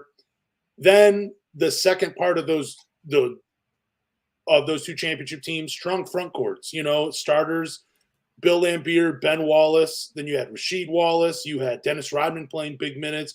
John Sally was a solid role player. Now you got Jalen Duren. You got Isaiah Stewart. You're starting to see similarities in that way. And a lot of these guys that were drafted during the 80s, they were used for bigger moves down the line. That's something that I think that gets overlooked during Troy Weaver's tenure is there's going to be a few of these guys, a few of these young dudes that might be moved later on down the line for a bigger piece to push them over the top. The Pistons had Adrian Dantley at one point, then they traded him for Mark Aguirre, who ended up getting them helping them win a championship, 2 championships actually. So you see moves like that. I don't think he's trying to build a bad boys team or a going to work squad exactly like those guys did. But I think he's trying to say, okay, strong backcourts, great guys at the center position. That's what we need. That's going to be our foundation. Then I'll find the rest of the pieces to go around them later on. I think he was just saying, I want to build through the draft. And that was the one, championship Piston team that was built through the draft. Obviously, they had their core guys in Isaiah, Joe, and Rodman and Sally. And then they made trades. And they got free agents. I think they can kind of use that model of trying to build a championship roster and trying to win an NBA championship. And I don't really have a problem with that. I think that's how successful teams are run and built. So the 04 Pistons are just such a random story that I don't think you'll ever see that again. I was looking at some of the trades they made when they were building that team, trading your franchise player for Ben Wallace, who was kind of an unknown. It's like if we traded Cade Cunningham for Nick Claxton right now. I'm not comparing Ben Wallace to Nick Claxton, but you kind of get the point. It's just absolutely crazy. I don't think you could do that right now in the NBA because the way the contracts are. No, it is strange how both those teams were built. Both GMs had a clear vision. and they executed it. And I think that's another part that Troy Weaver's trying to do. Let's talk about this former Piston, though, because this is just a funny topic, dude. I can't believe he actually said it's my personal favorite. Jerry Stackhouse said he could average 8 points per game in today's NBA. Yeah, I'm calling bullshit. And the reason is because Jerry Stackhouse last year in the NBA, he was 38 years old, the 2012-2013 season. He was playing 15 minutes per game, and he averaged 5 points per game. He is now, 48 years old, I believe, 48, 49, almost 49, but he is 48. Go do it in the big three first, because Joe Johnson from a few years ago, he was, like a year or two removed out of the NBA, tried to come back and couldn't even latch onto a roster. So, man, Jerry Stackhouse at 48 years old. It would be fun to see, don't get me wrong, but you got to play both sides. And I don't know how hard he works out or how hard he trains to stay in shape for an NBA game. I just don't think he could do it. I just think it would be fun to see. I just don't think he can do it. So to add some context to this, he was saying that if you gave me a 10-day right now, I could give you 8 points a game, but I'm not probably playing defense. Oh, so he's standing on one side. Play in the big three, man. Yeah, Stack was a bucket during his time, and I think he could probably do it. Oh, shoot. I think he could, though. Okay. He's still coaching in college, but honestly, when I heard him, someone asked him, could you still, average 8 to 10 points in the NBA? He's like, yeah, I probably could. He's like, but I'm only playing one side. I'm not playing defense. He's like, because I can get you a bucket if you need one. I think he could do that. Oh, I think it would be such a huge adjustment. He's 48. I don't know. I think maybe in let me see him in a pro-am. I want to see him in a pro-am first before we really dive into this, but I'm going to go ahead and say he can't. I mean, dude, it's 4 layups. You don't think you can do 4 layups? You think he'd be able to drive past guys? He's going to be shooting fadeaways. He's going to be trying to back people down for 15 seconds. Could you imagine him? No, there's just no way. I think he could. Man, I thought I was his biggest fan. This is crazy. No, I think he could, man. I think people forget he was a pretty good shooter. Oh, yeah. I just think the speed of the game and the length of today's game was different than it was in 2012 and 2013. I think it'd be a real eye-opener for him. Like I said, it'd be fun to see. 8 points per game, though, man. You got some guys not even averaging that play have been in the NBA for a few seasons in today's NBA. Yeah, I mean, he said 10-day contract. They didn't say a full year. So, I mean, you give him a couple shots, I'm sure he could knock him down. He's just going to stand in the corner. I wonder how many shots it would take him to get 8 points. I don't know, but I thought it was a fun topic. I didn't think that you would be on the opposite side of me. I thought you would agree with me, but that's why I put these fun little topics in here, because you never know. And I know some people in the comments are saying no way. It'd be a fun thing to see. Believe me, it would be, but I don't know. Let's talk about Richard Jefferson's though. Richard Jefferson during the last Summer League game. I believe it was number 4 that he talked about this in. Said he still gets PTSD from John Mason screaming Detroit basketball. That's pretty cool that a public address announcer, and he is very popular, he's done a couple All-Star games as well, that he can have such a lasting impact on a former player that wasn't playing for the Detroit Pistons. I think that's pretty cool. I think it shows how great John Mason really is, that all these years later, Richard Jefferson is like, it was a crazy environment. It was wild. Every time they hit a bucket, that dude screaming Detroit basketball. Every time they get a stop, it haunts me in my sleep. It's just, I want to get it out of my head. But what were you thinking what did you think about when he said this? I started laughing. Not so much because he said that, but if you were watching Game 4 of the Summer League, you could hear fans in the background screaming Detroit basketball after he said that, which made it 10 times funnier, because they're like, yeah, I get PTSD when I see the Pistons or I hear Detroit basketball from playing with the New Jersey Nets because the Pistons were just such a force and such a great team. They gave us fits, and he says, I can't get over it. And I think that's why he kind of talks negatively about Detroit, because John Mason screaming Detroit basketball on the mic just echoed in his ear. He should have to live with that PTSD after calling Jaden Ivey Jordan Ivey. Mixing that up. That's not cool. Let it haunt him forever. Let it haunt him forever. Do we have any Q&A questions? Let me check real quick. I just thought it was funny, though, that like he actually admitted it, because he's talked a lot of crap about Detroit in the past. And the fact that a PA announcer's in his head for screaming Detroit basketball, that's awesome. Here's a question from Marcus. Shout out to him. Who would want Killian for anything other than a salary dump or a second rounder? I don't know. Like specific teams, I think the name San Antonio has been brought up a lot. I think teams to keep him away from would be like the New York Knicks or the Los Angeles Lakers. Like he doesn't want to deal with that type of media. Maybe the Milwaukee Bucks, where there wouldn't really be a lot of pressure on him to have a large role. Maybe another. I want to see him go to a team with some veterans, man. Like not just a bunch of young guys. I want to see him go to a team where he could actually grow his game. You know, get some mentorship. That would be pretty cool. But I don't really have a team specifically in mind that I would send Killian to. I mean, before the Spurs traded for Cameron Payne, I would have said San Antonio. I don't know if Phoenix is dead ass serious saying Bradley Beal's the point guard, but maybe Phoenix wants him. I don't know.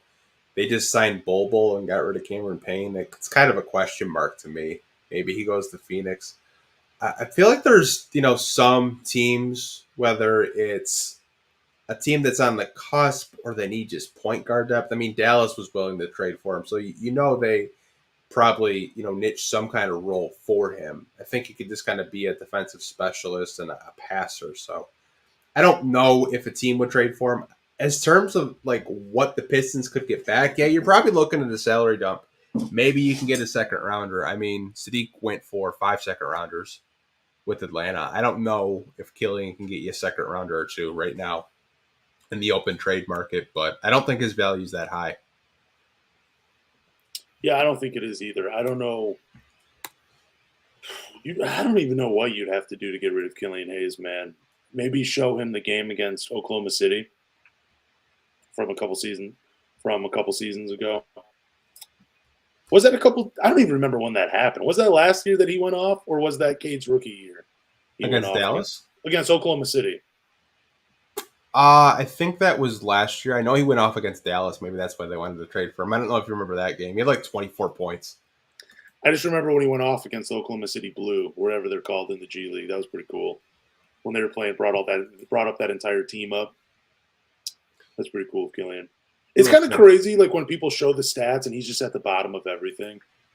Yeah, I saw NBA University's stat about him being like the worst corner 3-point shooter in the league. I was like, wow. Yep, he's not playing off ball.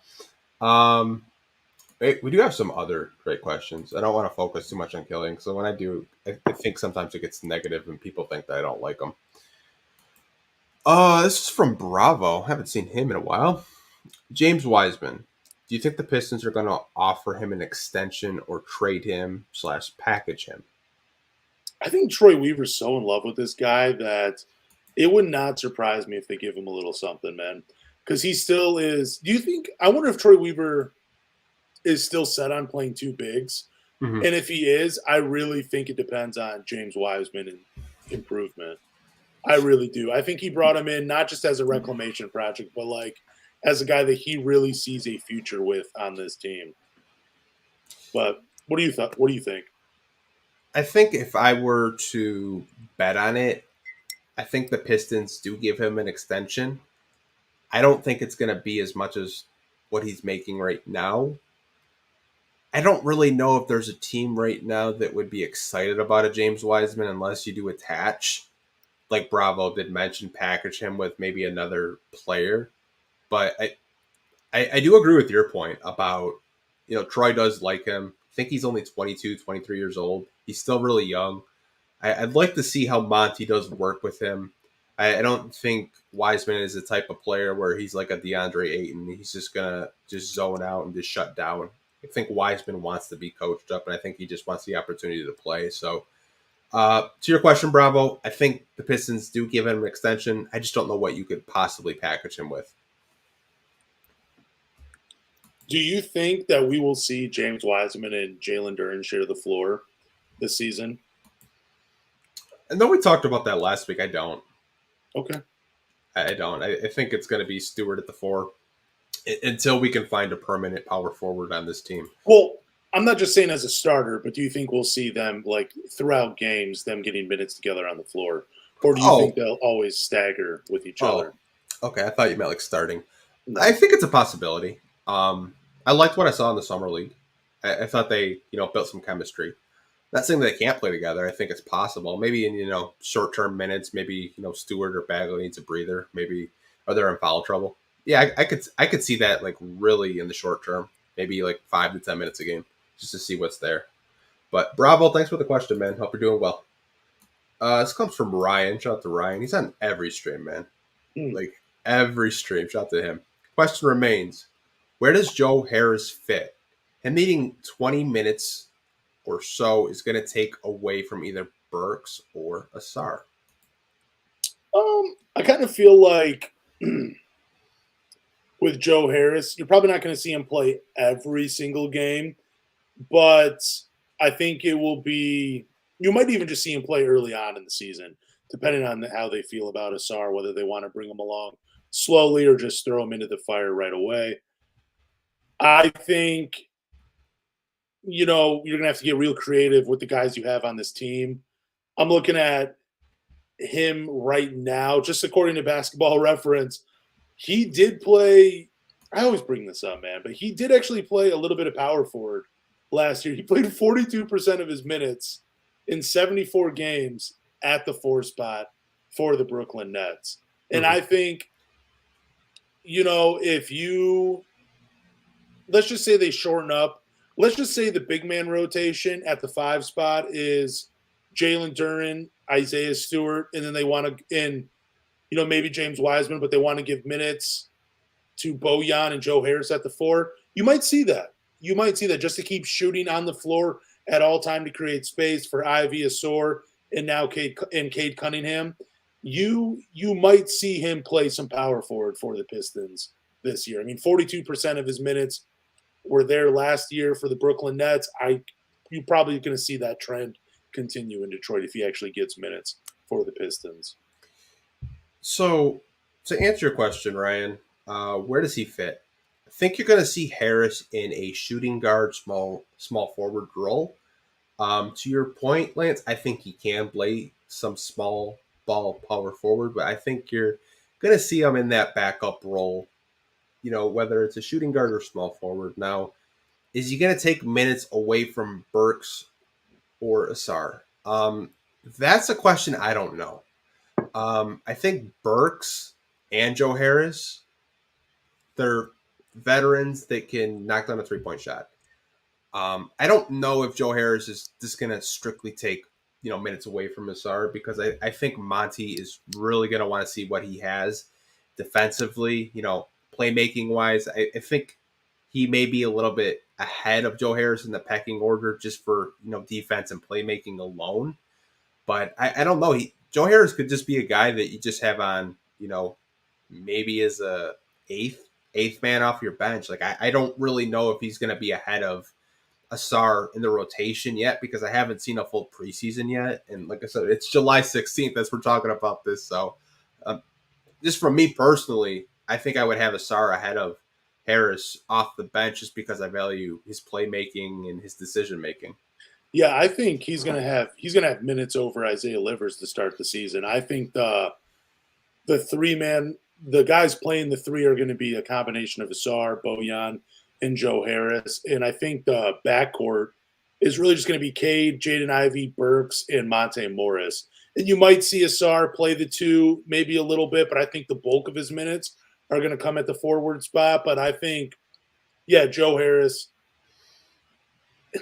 Yeah, I think he's going to be behind Ausar and Bojan, but I still think I don't even know if he gets 20 minutes. I think he only played like 17 last year for the Brooklyn Nets. Oh no, he did play 20 minutes per game for them. So I don't know. I think he might get a little less than that from the Pistons. Yeah, like I know some people were talking like Ausar could play the power forward. He's so versatile. Like he can play shooting guard, small forward, and power forward. Yeah. I mean, you could even like play him small ball 5 if you wanted to, if you really couldn't foul trouble or someone was injured. Like the guy can just get up there. I mean, like we saw him dunk on his old teammate easily. Saw him block Moses Brown like he was a damn center out there. I think Ausar is just so versatile. Like you could play him 2 through 5 if you really wanted to. I'm not really worried about his minutes, Ryan. I think he'll get the minutes. With Harris, I just don't know where you really slot him at because I view him more as a shooting guard than I do a small forward or power forward. I think that's where he's probably the most comfortable. But to your point, you do have Alec Burks on the team as well. So it's going to be interesting to see how Monty kind of, sets up these rotations and see where he slots everybody. But we're going to have to wait and see, you guys. He did play a lot of his minutes early on in his career at the 2, but his last 2 seasons in Brooklyn, it was just 7 and 4% of his minutes were coming at the 2 spot, and the bulk of them were coming from the 3 and 4 spot. That's kind of crazy. But, yeah, like I said, I'm not really worried about Ausar. I know he'll get playing time. I just don't know where exactly he's going to play because he's so versatile as a player. This one comes from Michael Powell, another Ausar question. Do you think Thompson will be starting after the All-Star break? I think before that. I think okay. It's either going to be at the beginning of the year or it's going to be like 10, 15 games into the season. I think he's just a guy that you're going to have to play and you're going to want to start immediately. I mean, unless – wow, I did not mean to burp on the microphone. I did that just came out of nowhere. But I really think, like, Ausar, it's going to be hard to keep him on the bench, man. I really do. And if there would have to be a huge drop-off between Summer League and the start of preseason where if he looks like a totally different player, you might just be like your head scratching a little bit. You're like, damn, what happened? That might. But I think he'll be starting before All-Star break. This is hard because, like, I think Bojan makes sense offensively to be your starting 3. But I could understand if you're intrigued, if you want to see if Ausar has what it takes to be your 3. I just don't know if he's going to start after All-Star break because we'll just play hypotheticals. Say the Pistons aren't anywhere near a play-in or a playoff spot. Maybe they just make a lineup change because they're not winning games. I could see it that way. But if they're in a position where they're battling for a play-in spot, they're maybe a game and a half out, I think he's still coming off the bench and contributing and finishing games out with a Bojan out there because I think Ausar is the type of player that if you need to stop, he's going to be out there. And I want to tell fans, like, just because you don't start in a game doesn't mean you're not going to finish it. Like, he could be out there finishing games for you, making good plays, playing great defense, communicating out there. I think he's going to get playing time. Like, I think Ausar could easily average 22 minutes a game. Oh, man, I was thinking he might average like close to 30 at some point during this year. Yeah, I mean, he's so versatile. I don't know. It even feels like, and I'm just basing it all on Summer League, based on how he played, it feels like he might be the starter day one. It does kind of feel like it's heading that way. Okay. Unless there is a little bit of – I mean, it's happened every year that the Pistons have had a guy drafted in the top 5. Actually, top 7 because you got to throw Killian in there. He started from day one. I mean, you're right, but I don't know. Like, I know Casey isn't the same as Monty. No, that's true. We're talking about it in our Detroit Pistons group chat. If you guys haven't already joined that, you can join it. Links in the bio. I know we were talking about like them learning the 0.5 offense, and that's going to be an adjustment period. It's probably going to take at least a month just to learn. But for him to start, I think he's really going to have to be a guy that can shoot. And I think he's capable. It's just when you're putting him out there, you're going to need more than just Caden Ivey. You're going to need at least Bojan next to him. Like maybe you slot him in. I don't know. Maybe like to your point, maybe you slot Bojan at the 4. Who knows? I mean, before Summer League got started, I would have been like, yeah, he's probably going to come off the bench. But based on his play, I'm like, it got me changing my mind. Like, you probably could start him day one and everything would be fine. I just think you have to still provide shooting out on that when he's out on the floor. You have to create space because teams are going to figure him out if he can't hit a shot. But he was shooting the 3 ball with a lot of confidence in his last Summer League game. He was just – there was no hesitation whatsoever when he was letting it go. So, who knows? Yeah, I 100% agree with what Maurice just said. And if Ausar plays like he did in the summer, like he's going to start, 100% agree.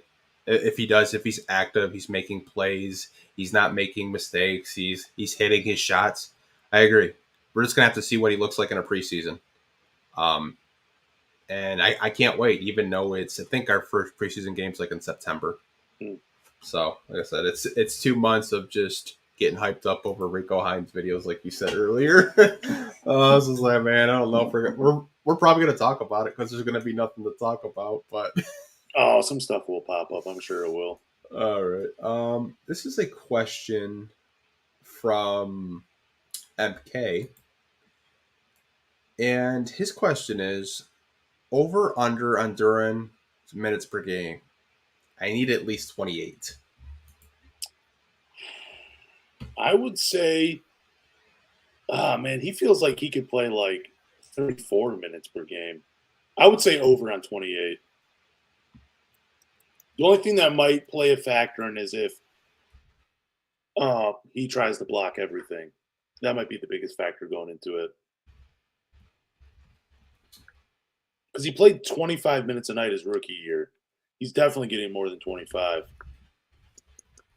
He only averaged 3 fouls. So, yeah. I don't know. I'm going to say over 28 tonight. I think he'll be around that 28 mark, MK. It's just he's got to stay out of foul trouble. If he can stay out of foul trouble and, not fall for the fakes like he was, when he was the starting center, I think you could get an easy 28 to 30 out of him. It's just he's got to be more diligent. Not diligent, more disciplined. That's what I was looking for. More disciplined of not, falling for those fouls because he was getting into foul trouble really early and Bagley had to play the center or Stewart was playing a little bit of center. I think if he can be disciplined and not, falling for pump fakes and, playing defense without following, yeah, you could get 28 minutes out of him easily. How many I got a question for you. Okay. How many games do you think Jalen Duren played in last year that he had 5 or more fouls? How many games? Yeah. The number is going to blow your mind. 15? 4 games. 4 games. Yeah, 4. According to this, Basketball Reference, he never fouled out of a game. He had 33 games where there were 3 to 4 fouls, 27 games, 1 to 2, and 3 games where he had 0. So in some of these 5 foul games were, not all of them. A lot of them were in he still got into foul because some of the games were only like 24 minutes, 22 minutes. He only played 1 game with 5 fouls where he actually got over 30 minutes. So he still got into foul trouble. It was just, I was actually really surprised that he only had 4 games last year where there were 5 fouls or more, or 5 fouls. He never had more. That's crazy. So I did want to answer this question from Mega Hustle. Rashard Lewis is no longer with the Pistons. Usually when a new coach comes in, they clean the slate. Rashard's no longer a part of the Pistons, which I kind of hate because I think he's a good player. But the coaches that are working with the bigs, I know for a fact, is Mark Bryant. That's something he's done. his whole career. He's working with bigs, and that was Rashard Lewis's role last year. He was working with Duran and Stewart and all those guys. So Mark Bryant basically took his job. But like I said, I still follow Rashard on Instagram because he was one of my favorite players growing up. Oh, he was awesome, especially in 2K. 100%. Could knock down a three. like nobody else in that game. Like, honestly, I love playing it with him on the Sonics. Oh, I would give people the business online with the Seattle Supersonics, man. That was my squad. 100%. We'll do one more question. We can get out of here. My computer is just freezing up like so bad today. I don't know why. Doesn't look like we really have. I gotta scroll to see if I can find a good one. We've had so many messages, it's kind of hard to. Let's see. This isn't really a question, but I'll give a shout out to Luis since he's always active in not only the group chat, but he's always active on these live streams as well. And he had made a comment that Marvin Bagley might be the most underappreciated player. Most underappreciated player on the roster. Do you agree with him on that? Yeah. Oh, man, that's tough to say. I mean, he is what he is. I feel like people – I might say that. I feel like people don't appreciate his game because it is more of a classic style big man play that you'd see probably almost 20 years ago. But like I've always said, man, you give him 22 minutes per night, he's going to give you 14 and 7. So I do think people overlook Marvin Bagley's game, and he is a pretty underappreciated player. People focus so much more on his contract than they do what he brings you night in and night out. And, yeah, he's not the best defender, but not everybody's going to be one. Some are going to be good, some are going to be bad, some are going to be great, some are going to be terrible. He is what he is, and he's a guy that gives you the vertical spacing, and you know what you're going to get with him from night in and night out. Yeah, I think he's underappreciated from the standpoint of being productive. But I think the only knock on him really is staying healthy. And that's it. Like he's a productive player and he's underappreciated from that standpoint. But it's the health. And you talk to some fans, they don't like the defensive effort. But I mean, other than that, I mean, those are the only two knocks on him is health and defense. Overall, I think he's a good player. I think he could easily be a 6 man of the year candidate. If he's like your 6 man off the bench, he could easily get you 14 and 10 a night in 20 minutes. It's pretty cool. I do, a few years ago, maybe like a decade ago, I really loved Marvin Bagley. I still appreciate him, though. Yeah, same here. Like some people, maybe I come off of like being a Marvin Bagley hater. And like I'm not a big supporter of them. I know we got in a fight with a couple of people watching last week because I said I didn't want to start him at the power forward. I just didn't see it, but I think there's still value with him being on the team. Now I want to get that out there. I don't hate Marvin Bagley. I actually like him a lot. I just don't think we have like a legitimate power forward right now. I don't think we've drafted that power forward or signed that power forward yet. I think you're just going to see so many players on this roster play it this year, I think. It's going to be pretty crazy, man. It really is. All right. Well, we can wrap up the show. You can tell the people where they can find the podcast, where they can support it, rate it, all that good stuff. Well, let me just do this because we didn't do it at the beginning. Follow me on Twitter at LanceCaprosi. Follow me at Threads at the same name. Follow Anthony on all social media at Pistons Talk if you haven't already. But thank you guys for listening to the Pistons Talk podcast. Do us a favor. Go to Google, Apple, Spotify, or wherever you listen to podcasts and subscribe. After you subscribe, leave a review, drop a rating, but more importantly, tell a Pistons fan.